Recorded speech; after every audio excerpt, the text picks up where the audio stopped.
Segunda-feira, 20 de janeiro. Meu querido irmão, minha querida irmã, estamos entrando na sua vida e muito gostaríamos de entrar no seu coração para aí semear a palavra de Deus, que é sempre a grande orientação para a nossa vida. Nessa segunda-feira da segunda semana do tempo comum, a liturgia nos apresenta o Evangelho de São Marcos, capítulo 2, versículos 18 a 22. Naquele tempo, os discípulos de João Batista e os fariseus estavam jejuando. Então vieram dizer a Jesus: por que os discípulos de João e os discípulos dos fariseus jejuam e os seus discípulos não jejuam?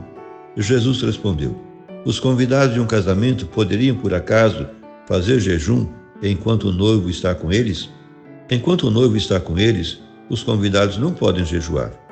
Mas vai chegar o tempo em que o noivo será tirado do meio deles. Aí então eles vão jejuar. Ninguém põe um remendo de pano novo numa roupa velha, porque o remendo novo repuxa o pano velho e o rasgão fica maior ainda. Ninguém põe vinho novo em odres velhos, porque o vinho novo arrebenta os odres velhos e o vinho e os odres se perdem. Por isso, vinho novo em odres novos. Meu querido irmão, minha querida irmã, a cena evangélica de hoje contém duas partes, estando a segunda em função da primeira, isto é, as duas breves parábolas ou comparação do pano e do vinho novos vêm esclarecer a resposta de Jesus sobre a pergunta apresentada acerca do jejum e afirmam a novidade radical do Evangelho. A pergunta dirigida a Jesus, por que os seus discípulos não jejuam, tem um fundo polêmico. Os discípulos de João Batista jejuavam regularmente, assim como os fariseus. Pelo contrário, os discípulos de Jesus não o fazem. Reflete-se no texto a prática mitigada do jejum na igreja primitiva. Para o judaísmo oficial, o jejum era a prática fundamental de religião, ao ponto de os judeus piedosos, como eram os fariseus, jejuarem até 2 vezes por semana, a fim de acelerar a chegada do Messias e do reino de Deus. Por seu lado, as comunidades apostólicas pareciam desvalorizar o jejum, que não é mencionado em nenhum dos sumários do livro dos Atos dos Apóstolos referentes à vida da comunidade, embora se mencione em outras passagens, não muitas. Por que é que os cristãos não seguiam as normas judaicas do jejum? A resposta é dada por Jesus no Evangelho de hoje. Não podem jejuar os amigos do noivo enquanto o noivo está com eles. Não se costuma jejuar nas bodas.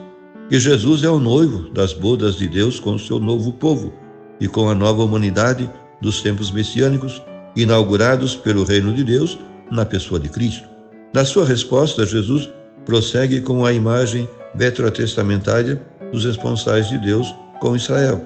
Quando lhes faltar o vinho, alusão à morte de Jesus, então os seus amigos jejuarão, isto é, sofrerão perseguição e dificuldades, tristeza e desolação. Estabelecido o princípio, enquanto o noivo está com eles, os seus amigos não podem jejuar, Jesus esclarece-o com 2 parábolas, tão curtas em palavras como longas em alcance e aplicações. Ninguém põe remendo de pano novo em uma roupa velha, porque a peça nova repuxa e deixa o rasgão maior ainda. Igualmente, ninguém coloca vinho novo em odres velhos, porque o vinho arrebenta os odres, perdem-se o vinho e os odres. Para vinho novo, odres novos. No que respeita à salvação do homem por Deus, as 2 parábolas, pano e vinho novos, sublinham a incompatibilidade da nova situação religiosa criada pela vinda de Jesus com as velhas instituições mosaicas, representadas aqui no jejum dos fariseus e dos discípulos de João. Tomando como ponto de partida a questão do jejum, a mensagem transmitida por Jesus é o novo que se inaugura na sua pessoa, doutrina e conduta. O jejum em questão é símbolo do Antigo Testamento, do velho estilo religioso. Ao rejeitá-lo, Jesus declara que nos velhos moldes da lei e das instituições mosaicas não pode acontecer o novo espírito do Evangelho e do reino de Deus, porque esses são o pano e o vinho novos, incompatíveis com a roupa e os odres velhos. De fato, Cristo não se empenhou em reformar a sinagoga e o velho culto.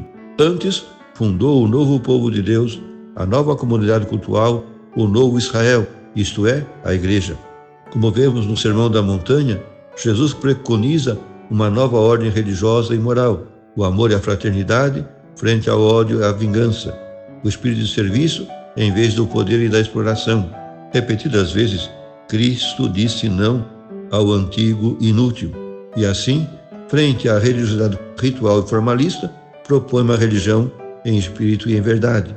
Frente ao templo material de Jerusalém, o templo da sua pessoa e a comunidade cristã como o templo de Deus pelo Espírito. Frente ao sacrifício de animais da antiga aliança, o sacrifício de si mesmo, realizado uma vez na cruz e atualizado constantemente na Eucaristia para a salvação do mundo.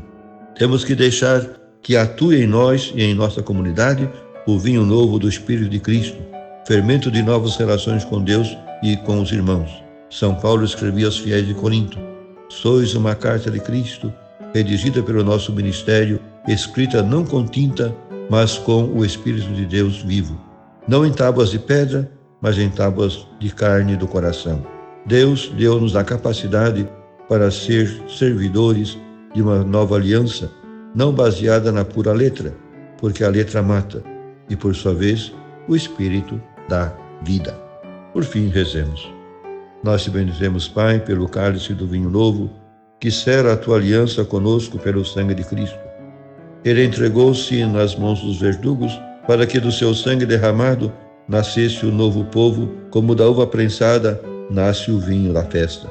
Que esse vinho novo do teu Espírito, fermento do reino, faça arrebentar os nossos odres envelhecidos, para que possamos assimilar a novidade do Evangelho.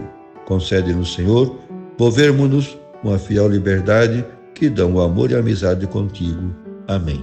E a você, meu querido irmão, minha querida irmã, que me acompanhou neste encontro com a palavra de Deus, desça sobre ti a bênção de Deus Todo-Poderoso, Pai e Filho e Espírito Santo. Amém.